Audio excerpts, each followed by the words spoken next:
صباح الخير. النهاردة هحضر معاكم خلية النحل بدون بيض ولا زبدة، بعجينة ناعمة وهشة وخفيفة جدا. جربوها، متأكدة إنها تعجبكم. أول خطوة، نحضر الخميرة.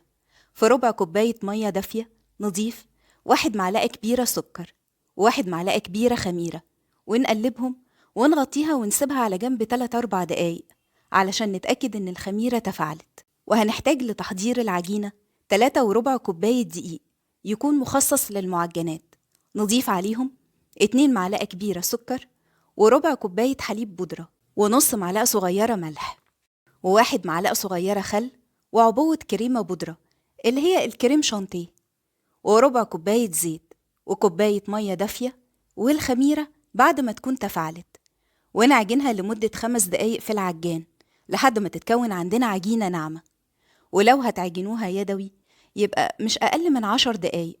ممكن تحتاجوا تزودوا معلقة دقيق لو العجينة بتلزق زيادة معاكم وانتم بتعجنوا. بعدها نغلف العجينة برشة زيت ونسيبها في البولة ونغطيها ببلاستيك ستريتش وفوطة مطبخ ونسيبها في مكان دافي تتخمر فيه لمدة 1.5 ساعة. أنا بشغل الفرن لمدة دقيقة واحدة بس، وبعدها أطفيه وأدخل البولة اللي فيها العجينة الفرن تتخمر فيه.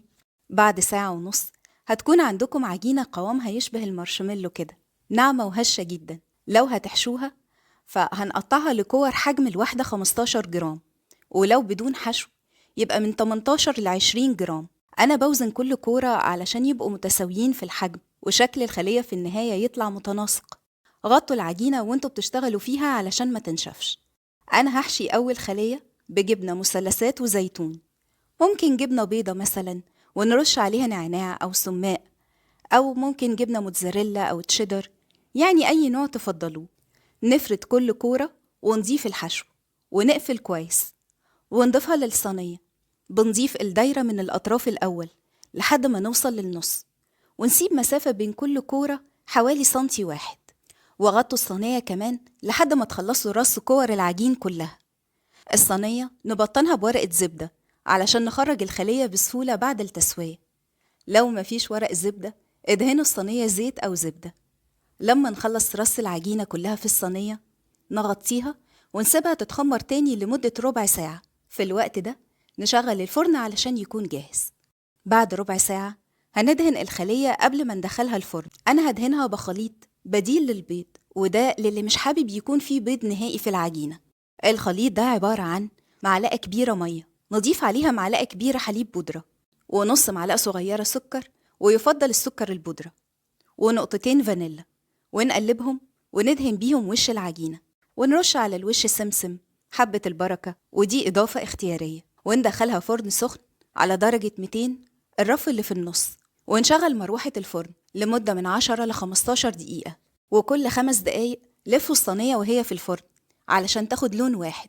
أول ما تخرج ندهنها بزبدة بسيط علشان تفضل طرية وبتلمع، ولما تبرد نغطيها. أو ممكن تدهنوها بنفس الخليط اللي دهناها بيه قبل الخبز، اللي هو الحليب البودرة والمية والفانيلا والسكر، يعني دهنة بسيطة بس منه. ورقة الزبدة هتخليها تتنقل معاكم بسهولة من الصينية. شايفين العجينة وجمالها؟ هشة وناعمة زي القطن. ممكن تحفظوها في الفريزر بعد ما تبرد. ده مقدار عجينة تاني عملت منه خلية تانية سادة بدون حشو، ودهنتها قبل الخبز بخليط عبارة عن صفار بيضة ونص معلقة صغيرة سكر و1 معلقة كبيرة حليب ورشة فانيلا. ولما خرجت من الفرن دهنتها بالفرشة زبدة بسيط جدا، ودي أنا رشيت عليها سمسم وحبة البركة وسماق. جربوا خلية النحل بعجينة النهاردة، متأكدة إنها تعجبكم. وبألف هنا مقدما. لو عجبتكم الوصفة اضغطوا على لايك، وإذا حابين يوصلكم إشعار بكل فيديو جديد اضغطوا على سبسكرايب وعلى الجرس، واختاروا قول أو كل.